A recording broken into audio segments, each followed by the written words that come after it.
Sahabat investor, kita seharusnya tidak hanya investasi keuangan, tetapi juga dalam kesehatan. Salam sehat.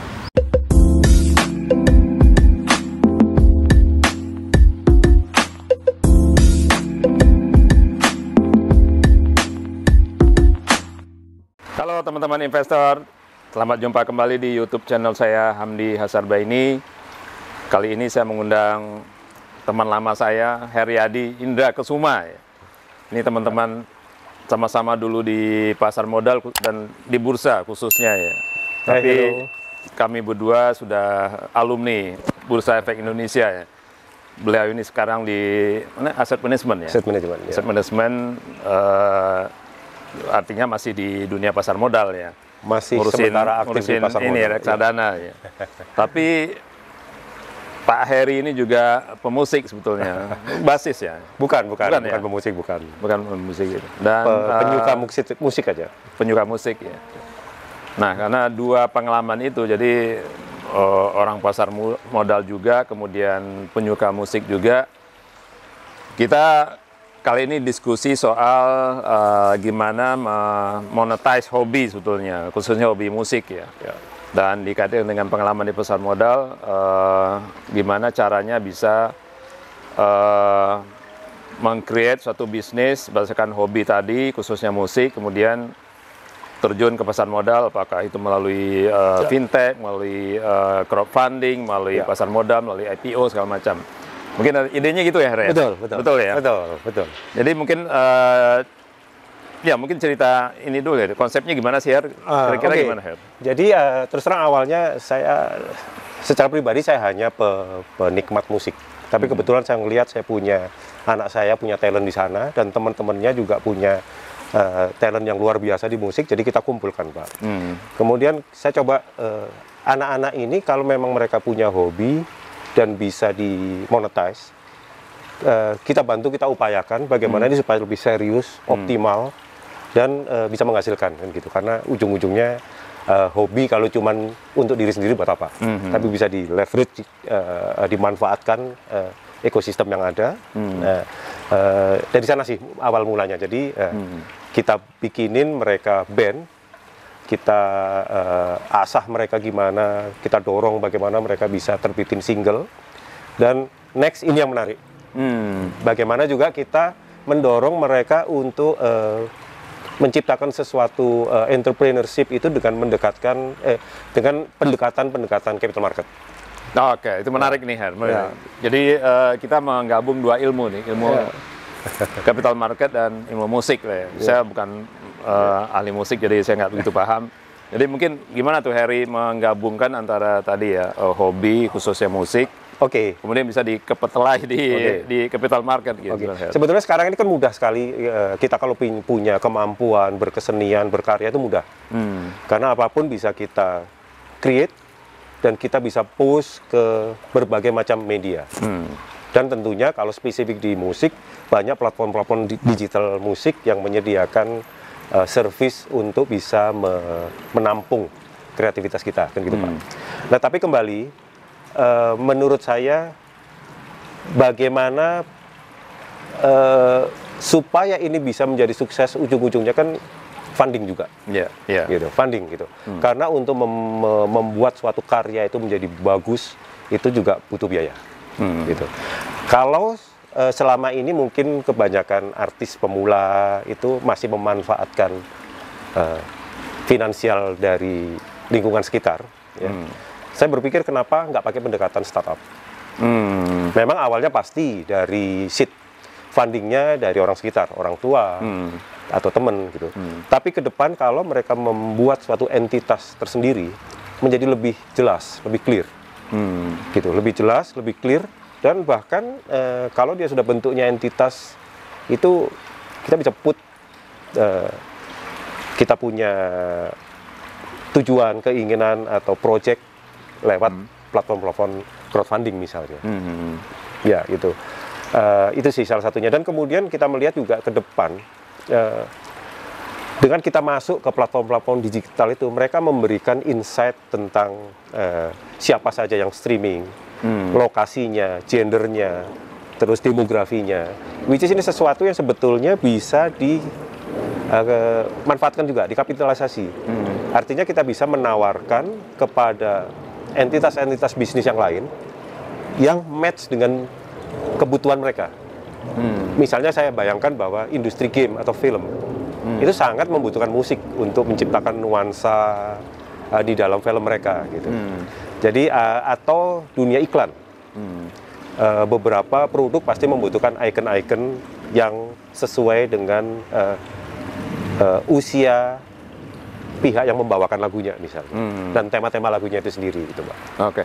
Ya. Cuman gini ya, kenapa mesti harus dibikin entitas khusus? Karena sekarang pun kalau pengarang lagu atau penyanyi dia tinggal masuk ke platform tadi itu, contohnya kita sebut aja kayak Spotify gitu, masukin itu nanti tinggal monetize gitu. Ngapain repot-repot harus bikin entitas ya? Ya, kesatu yang pasti profesionalisme.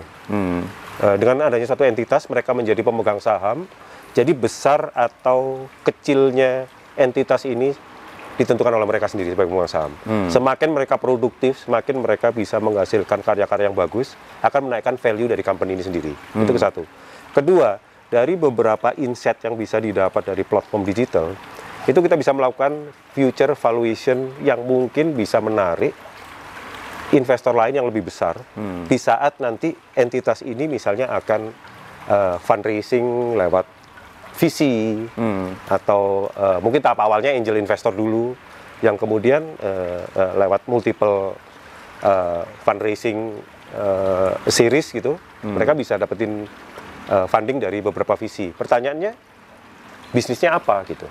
Ya banyak, seperti tadi saya bilang, kalau industri musik ini mereka bisa dapatkan partner bisnis yang tepat, seperti industri film, terus industri game, atau mungkin juga termasuk menjual lagunya itu sendiri ya, lagunya sendiri yang ada duitnya itu bisa dimonetize.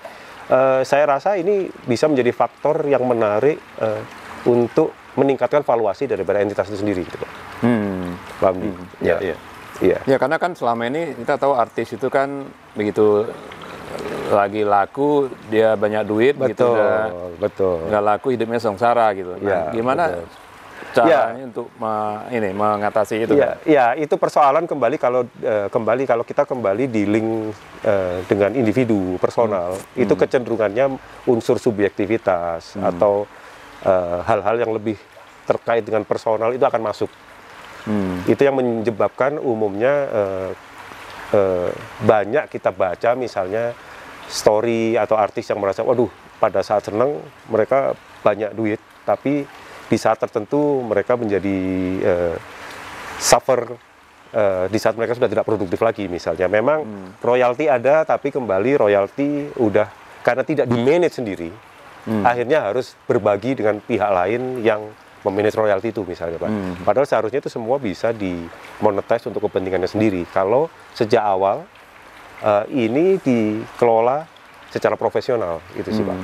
Bukannya sudah common practice gitu bahwa artis atau penyanyi itu pasti akan kerjasama dengan label gitu ya? Betul. Biasanya labelnya yang promo segala macam, nanti royalti juga harus lewat mereka gitu. Betul. Memang ini memang cara-cara konvensional yang kita lihat ya seperti itu. Kalau kita bicara konvensional, memang seperti itu, apa adanya gitu ya. Tetapi kembali dengan kondisi yang sekarang, yang seharusnya akses-akses untuk mendapatkan dana atau akses-akses untuk mendapatkan deal itu begitu mudah dengan sosial media, dengan digital platform dan dengan lain sebagainya. Seharusnya teman-teman artis atau musisi itu bisa mengurangi ketergantungan terhadap label. Karena apa? Label pasti punya portfolio. Dan mereka juga pasti punya keterbatasan terkait dengan siapa yang mau di-boost atau siapa yang mau dipromot. Dan itu dalam portfolio seperti fund manager juga, Pak. Kan pasti akan dilihat dulu mana yang lebih promising, itu yang akan bettingnya dipromotnya digedein gitu. Tapi yang kalau yang enggak, ya mungkin akan ada di urutan prioritas keberapa. Dan dalam situasi seperti itu pasti sangat tidak menguntungkan bagi si artis pemula atau artis baru apabila dia harus tergantung pada label. Dan kenapa enggak you create your own entity untuk bisa memanage diri Anda sendiri gitu. Ya. Cuman kan Pasti nggak gampang ya untuk Pasti. dari ya contoh Sure. mungkin anaknya Heri sini Sure. kan sekarang umur berapa tuh? Ya, anak-anak baru umur 12 sampai 14 tahun. 14 Jadi tahun, untuk tapi- membuat entitas agak sulit juga agak karena sulit, ya. mereka belum layak berkontrak lah secara hukum gitu. Ya, belum cakap secara hukum. belum cakap hukum. Jadi untuk sementara memang baru kita wakilkan kepada orang tuanya di dalam bentuk perjanjian yang mengikat para pihak yang pada saatnya nanti once entity itu kita establish, converted langsung. Dan semua yang ada akan dimonetize di sana dengan valuasi pada saat entitas itu dibangun, di establish ya. Artinya kalau ada satu artis individu kan dia nggak bisa sendirian ini. Betul. Tentu dia tetap harus cari pihak lain kan untuk setup satu Iya, entitas ini. sekarang sebetulnya di Omnibus Law itu sudah memungkinkan satu pihak individu untuk membuat suatu PT. Oh bisa. Bisa. Omnibus Law sudah memungkinkan untuk itu. Jadi tidak ada masalah dalam membentuk entitas tidak lagi harus minimal 2. Omnibus Law sudah bisa mengakomodir satu orang. Ya. Bisa. Oh, gitu. Iya. Jadi satu orang bisa. Betul. Ya. Dan konsep entitas PT itu kan sebetulnya pemisahan harta dari pribadi dengan ya, PT ya. dengan PT-nya, betul, Pak. Nah, cuman kira-kira persyaratan apa yang harus dimiliki seseorang itu untuk bisa dia dari pengurusannya secara tadinya pribadi untuk setup satu PT. Oke. Berarti kan perlu knowledge yang lebih perlu knowledge yang lebih banyak dan step yang harus dia lewati. Itu apa ya kira-kira? Ya, kembali sebetulnya satu yang penting usia udah layak eligible untuk sebagai subjek hukum untuk mendirikan PT itu pasti. Kemudian kembali tujuan kita mendirikan PT itu pasti ada latar belakang kenapa harus PT yang kita pergunakan. Jadi kembali bisnis pasti. Nah, kalau bisnis apa yang akan mereka fokuskan? Saya rasa hanya sebatas itu yang dibutuhkan dan komitmen untuk membesarkan PT itu sendiri, Pak. Karena kembali tetap once kita terbitkan suatu PT itu ada kewajiban-kewajiban yang harus kita penuhi, pelaporan misalnya atau penerbitan laporan keuangan biarpun sederhana ya. Gitu. Nah, itu kan Ya. berarti kan si individu ini harus juga meng-hire orang lain kan untuk mengurus itu semua kan. Pasti, karena sebagaimana kita ketahui bersama antara pemegang saham dengan manajemen itu dua hal yang terpisah. berbeda, ya. Dua hal yang berbeda. Dan kembali manajemen tentunya di tahap awal, kalau di tahap awal pendirian bisa siapa saja yang bahkan pro bono mungkin yang bisa di-hire, tapi prinsip profesionalisme yang memisahkan antara pemilik dengan pengelola itu bisa dipisahkan, sehingga fokus pun bisa menjadi jelas gitu, Pak. Artinya si artis ini tetap dia jadi profesional di PT itu ya, dia tidak mungkin sekaligus sebagai pemegang saham. Dia juga, sebagai pemegang saham, tapi juga dia sebagai profesional penyedia jasa yang didistribusikan melalui PT ini. Jadi ada valuasinya juga nanti yang bersangkutan itu. Bisa dalam bentuk misalnya, untuk setiap kali aktivitas yang saya lakukan dicatat, dihitung sebagai cost daripada entitasnya, dan dia dibayar dari sana. Gitu. Itu pendekatan yang bisa seperti itu. Atau kalau memang di tahap awal belum bisa menghasilkan karena belum ada proyek yang bisa ini, ya tetap bisa dimonetize kan, Pak. Gitu.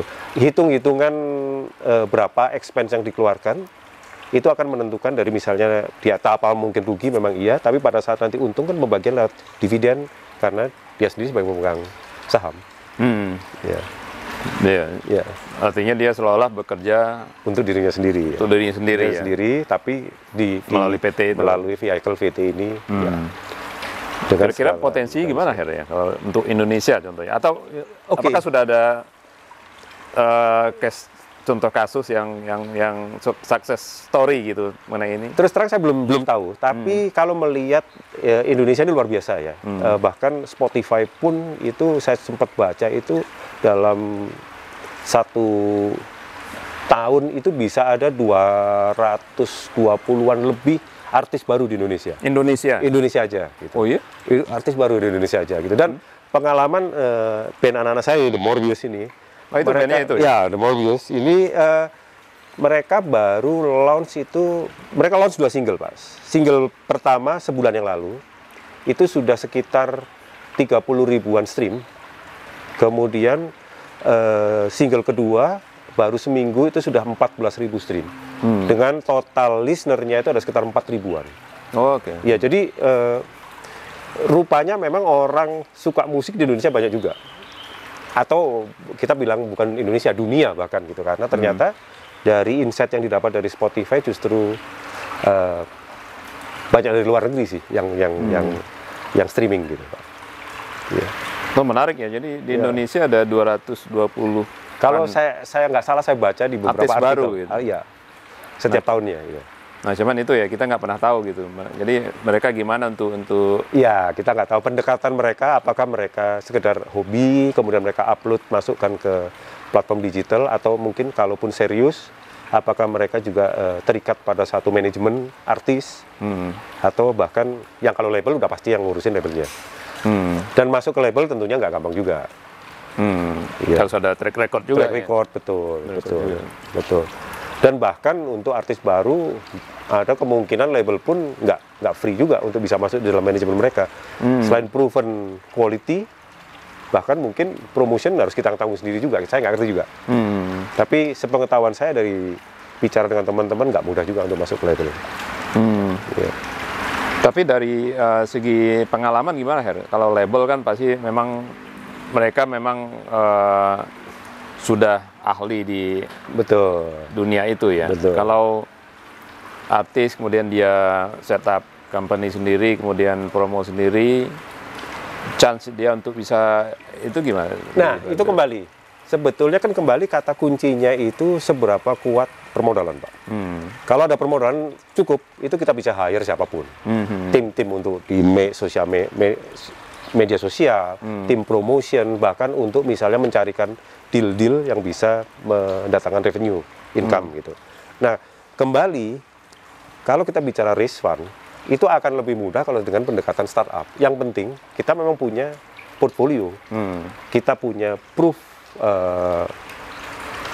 barang yang memang akan kita tawarkan, ya. Itu saya rasa seharusnya bisa. Saya contohkan gini, dari single anak saya ini ada 2 misalnya, saya bisa hitung secara rata-rata itu sehari 200 strip, 200 streaming ya, dari seluruh dunia gitu. Nah, seandainya kita rutin aja 3 bulan terbitin, orang akan cenderung pada saat mendengar lagu kita yang baru, mereka lihat lagi yang lama, kayak apa yang dulu, mereka perbandingkan, mereka lihat lagi, itu secara otomatis akan memperbesar total streamnya kan gitu, gitu. Nah, yang seperti ini itu sebetulnya multipliernya luar biasa, dan ini bisa dikalkulasikan ke depan dan bisa menaikkan valuasi sehingga kita bisa propose pada saat akan fundraising ke misalnya angel investor misalnya. Ini dari lagu aja itu bisa segini gede loh. Valuasinya sebetulnya segini gitu. Belum lagi nanti kalau dengan jumlah listener seperti ini, terus kemudian streaming yang kalkulasinya seperti ini, seharusnya ini akan menarik buat bisnis yang lain gitu. Yang bisa yang membutuhkan musik sebagai unsur promosi mereka. Jadi stepnya kembali tadi ya, mulai dari pengelolaan sebagai startup dulu ya. Berarti kan harus nyari anchor, dan bagaimana gitu, membuat itu menjadi profesional. Jadi kita ikutin aja tahap-tahap startup. Misalnya di awal pasti fund seedingnya dari family dulu yang dekat-dekat, atau bisa fundraising dari teman-teman. Kalau anak-anak lebih mudah mestinya, begitu banyak teman gitu. Jadi mau nggak bantu untuk ini dengan pendekatan profesional, bahwa masing-masing punya hak untuk mendapatkan bagian berapa misalnya. Dan semakin ke depan dengan hasil yang sudah dihasilkan, listed di beberapa platform, kalau bisa dilihat sukses story-nya atau future sukses dari lagu yang dihasilkan, mungkin bisa lompat lagi ke next step gitu. Startup, kemudian angel investor kita cari, itu sampai size berapa. Ke depan mungkin visi pada saat memang udah sedemikian besar ya, sedemikian besar dalam artian dealingnya itu udah sama Universal Studio misalnya, atau ya those filmmaker misalnya, yang kontraknya kan udah gede Pak. Ya.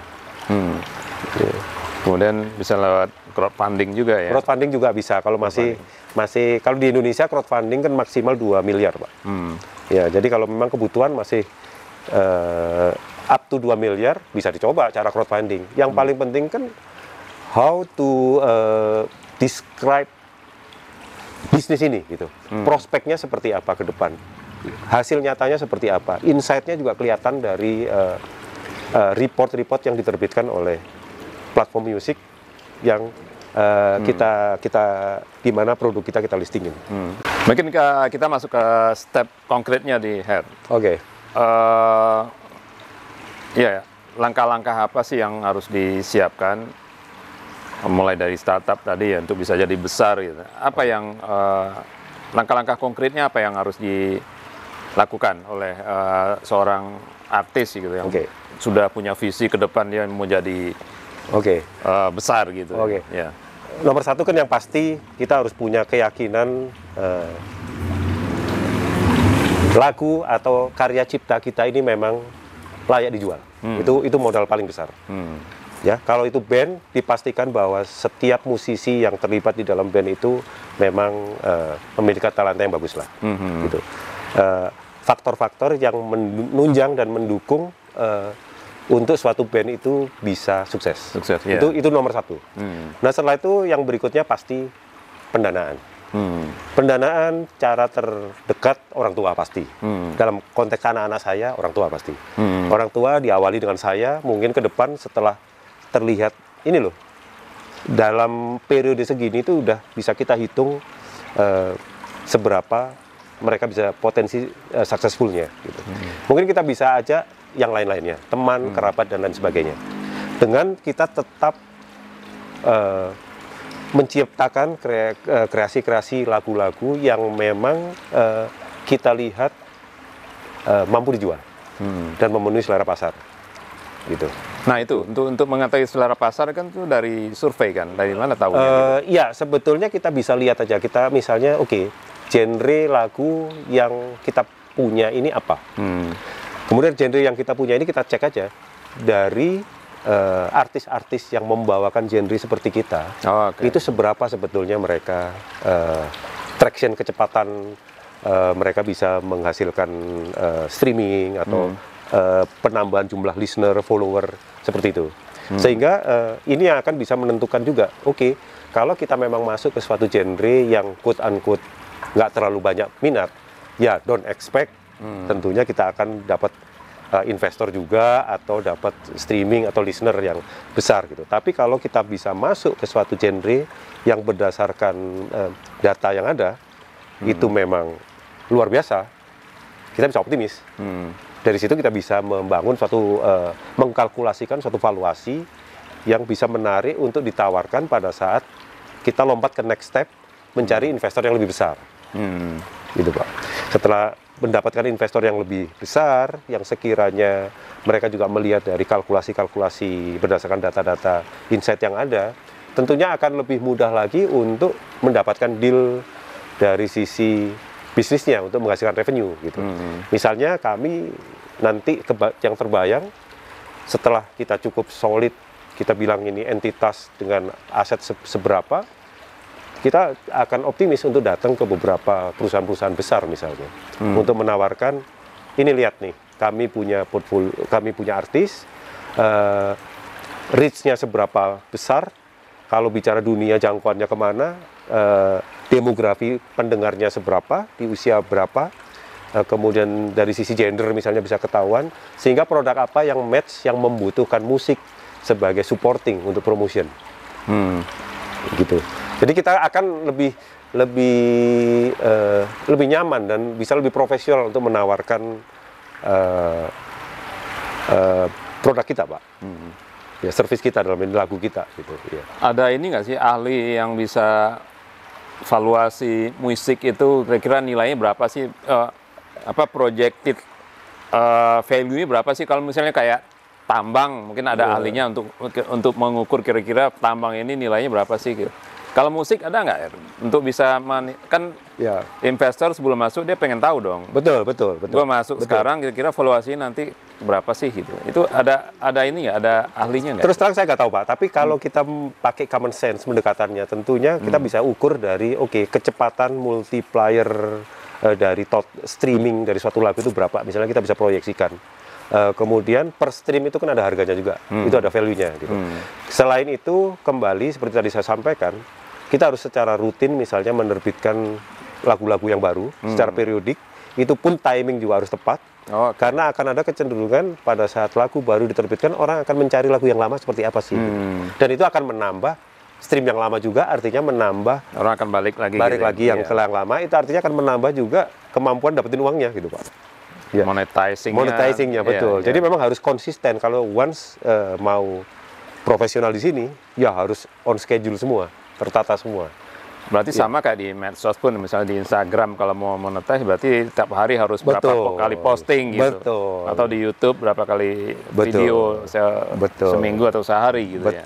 Dan bahkan promosi-promosi di sosial media, akun-akun sosial media mungkin juga harus rajin. Tetap harus di untuk maintain listener. Nah, itu kan perlu ini perlu kemampuan ya, medsosnya harus jago, ini promosinya harus jago gitu. Ya. Nah, artinya memang harus dikelola secara profesional ya. Betul. Idealnya demikian, Pak. Tapi berdasarkan pengalaman ini, karena ini anak-anak ya. Once anak-anak itu saya lihat begitu punya lagu di Spotify dan kita juga bantu promote gitu ya di beberapa sosial media, itu teman-temannya dengan senang hati mensupport Pak. Ya, saya bilang, saya bantuin dong, saya bikin kontennya untuk ini. Saya bantuin untuk video klipnya, bahkan ada yang seperti itu.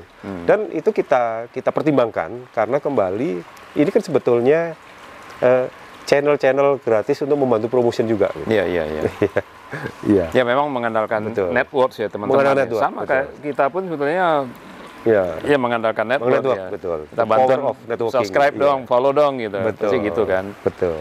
Jadi memang kembali ke individunya tadi ya, dia punya ya bisnis is a network kan sebetulnya. Betul, ya kan? Betul. Jadi di sini pun betul. Sama ya. Jadi Heri punya bayangan ya, nanti misalnya 5 atau 10 tahun yang akan datang di Bursa Efek Indonesia ada berapa saham yang itu harapannya pasti. Nah, itu gitu. Ya, karena ada bayangan nggak, Her? Betul. Gini, karena saya melihat ya ada studi di luar negeri itu bahwa musisi yang berhasil itu sebetulnya pada saat mereka memulai karir di usia 16 tahun. 16 tahun itu kira-kira anak SMA lah ya kalau di kita gitu. Ternyata memang seperti itu. Jadi memang usia anak-anak kita ini baru 12 sampai 14 tahun masih cukup panjang untuk itu. Gitu. Jadi by the time ke sana tentunya kita optimis. Karena dengan karya-karya mereka yang ya baru 2 minggu 14.000 stream atau sebulan ada yang satunya itu single pertama itu 40.000 stream, kita optimis sih Pak. Kalau kita multiply dalam beberapa kali dan kita udah plan untuk mereka bisa rilis beberapa single, itu pada saat nanti di usia-usia memang mereka produktif, itu seharusnya valuasinya cukup bisa dibawa masuk ke pasar modal seharusnya. Karena pasar modal kan tidak harus perusahaan besar. Dan kembali, once ini masuk ke pasar modal, sebetulnya tidak melulu lagu yang dijual. Bisa banyak hal. Gitu. Bisa banyak hal. Banyak hal yang bisa dikonekkan dengan bisnis musik. Gitu. Seperti tadi sebelum kita ngobrol ini, saya sempat menyampaikan bahwa kalau kita nanti ada di metaverse, Pak, sesuatu itu kan kita bisa ada pada nuansa apa di dalam dunia digital itu dengan musik. Seperti misalnya kita lihat kalau kita nonton film, kita jadi merinding gara-gara lagunya, bukan Pak? Greng gitu. Oh, ini nuansa horor yang dikeluarkan gitu. Atau kalau ada nuansa pagi, nuansa malam, itu bisa diciptakan dengan musik Pak kalau di dunia maya gitu. Iya, tadi menyinggung metaverse, bayang saya sih emang nanti dunia akan seperti itu ya. Kayak sekarang pemerintah lagi siapin metaverse untuk IKN kan. Jadi nanti yang pengen tahu IKN itu kayak apa bisa lihat dari melalui Google gitu. Betul. Jadi nggak harus datang ke sana. Nah, bayang saya mungkin nantinya konser itu di alam maya gitu. Jadi kita nontonnya pakai Google di rumah. Jadi seolah-olah kita nonton konser. Betul. Dan biasanya tiket itu bayar pakai NFT. Ya. Jadi para fans ini harus beli NFT untuk bisa betul. akses masuk ke situ. Betul. Saya kira nanti arahnya bisa ke sana. Seharusnya demikian, ya Pak, kan? ke depannya. Karena kembali kalau kita bicara NFT, NFT yang akan sukses itu kan kalau dia memang didukung oleh community. Community dan ya. Secara fundamentalnya memang ada. Betul, gitu. fundamentalnya betul. Ya. Memang betul. Memang ada aset yang bisa aset yang bisa di-value. value-nya ada. Misalnya kayak tadi musik. Musik, betul. Misalnya ada grup musik apa? Morbius Circle. Kemudian para fansnya nanti kalau menonton yang nggak bisa nonton konser offline, dia bisa melalui metaverse gitu. Betul. Feel-nya kurang lebih sama, jadi kayak dengerin nonton konser tapi melalui metaverse. Betul. Dan dia bisa akses itu karena dia pegang NFT-nya. Betul. Saya kira ide yang bagus tuh. Jadi nggak cuman lewat crowdfunding atau IPO, tapi bisa juga lewat penerbitan NFT gitu ya. Ke next step-nya tentunya ke arah di mana memang dunia akan menuju ke sana gitu, Pak. Jadi intinya bagaimana mengajak teman-teman itu untuk berpikir ke depan juga gitu. Tidak hanya memanfaatkan talent yang dipunya dengan cara-cara konvensional. Ya. Nah itu untuk pemerataan itu knowledge itu gimana? Karena kan mungkin yang tahu itu hanya orang-orang yang punya akses ke dunia luar. Ya. Jawabannya gampang. Rajin-rajin ikutin podcastnya Pak Hamdi. Karena akan sering banyak sharing-sharing knowledge tentang hal-hal seperti ini. Ya, betul. Teman-teman yang punya anak yang masih 15-an free ya. You free to access. Ya, free to access ya. Ingin silakan tonton ya untuk bisa akses ke dunia pasar modal. Karena terus terang Pak Hamdi ini juga kan siapa yang nggak kenal beliau gitu, sebagai dulu pernah menjadi direktur bursa, jadi network pun luar biasa, mau menghadirkan siapapun di kursi ini anytime, tinggal angkat telepon mungkin gitu. Tapi nggak semuanya mau ya. Tinggal topiknya mau diarah yang mana gitu. Ya Her, mungkin kita sudah masuk ke tahap akhir dari obrolan kita nih. Ini menarik nih Her. Kan semua itu dimulai dari mimpi ya. Betul. Nggak semua orang punya mimpi kayak hari ini gitu. Menurut saya sih ini menarik kalau ini bisa diolah dan ditularkan ke orang lain, ini akan bagus sekali. Karena tadi ya datanya setiap tahun ada 200-an artis baru di Indonesia. Nah kalau mungkin perlu bentuknya komunitas kali, biar mereka-mereka yang mungkin yang ada di pelosok mana Indonesia bisa punya akses yang sama terhadap informasi ini. Karena mungkin yang tahu cuma anaknya Harry yang tinggalnya di kota besar gitu. Gimana Harry? Bukan, mungkin sebetulnya banyak lah orang bisa tahu sepanjang mereka mau doing research ya Pak. Tapi kan tidak semua orang juga punya waktu untuk melakukan itu. Dan punya komitmen untuk seperti itu gitu. Jadi terus terang sih karena personally saya punya interest di sana, saya juga rajin untuk melakukan research, untuk lihat, dan bahkan dengan senang hati untuk membagi ilmu seperti saat ini gitu. Tentunya di channelnya Pak Hamdi ya. Tentunya di channelnya Pak Hamdi. Anytime kalau teman-teman mungkin tertarik untuk kira-kira topik apa, just put di message channel ini. Anda ingin apa yang terkait dengan misalnya topik discussion ini, kita bisa doing research dan kita bahas bersama. Tapi tadi ya pemikiran saya mungkin perlu dibentuk satu komunitas yang dimana orang yang betul Pak, punya hobi yang sama atau punya ketertarikan yang sama bisa saling sharing information gitu. Iya. Dan kembali kalau bicara komunitas itu harus ada kesamaan visi, tujuan, dan keinginan Pak. Nah ini kembali kan harus ada medianya tentunya, media untuk mengumpulkan mereka yang punya visi atau misi tujuan itu gitu. Itu sebabnya tadi saya sampaikan, just drop your message atau apapun, mungkin kita bisa bangun gitu bersama. Ya, kalau tadi informasinya bisa menyebar ke banyak orang ya, saya yakin itu mimpinya Eri untuk bisa suatu saat di Bursa Efek Indonesia banyak musisi Musisi, yang ya. mencatatkan Betul. saham perusahaannya itu akan jadi Betul. Dan Tambah satu lagi sejarah. Pak, ya. Dan satu lagi Pak yang paling penting. Kalau kita bicara musik, itu kan universal. Artinya sebetulnya kita tidak hanya mengandalkan uang orang Indonesia, Pak. Tidak hanya mengandalkan uang domestik. Uang dari Amerika, dari mana-mana bisa masuk ke dalam. Gitu. Jadi itu kita membantu pemerintah. Perekonomian pemerintah, Pak. Ya, Ya, ya, ya. Ya kan kalau Bicara sudah musik, ya. going public kan pasti kan Betul. akses ke semua pemodal Betul. akan terbuka. Ya. Betul. Dan itu dari dua sisi. Ya. Oke. Ini menarik nih Her. Kayaknya kita nanti ke depan kita bikin ini ya serial Anytime, deh. Pak. Anytime. Untuk- karena ini idenya ide orisinil dari Pak Heriadi Indra Kusuma nih.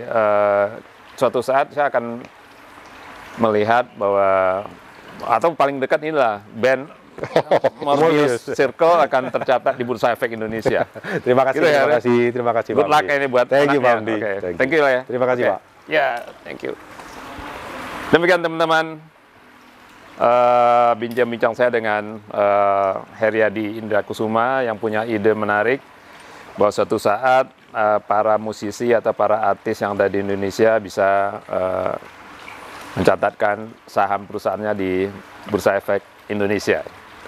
Demikian teman-teman, sampai jumpa di episode yang akan datang. Ya.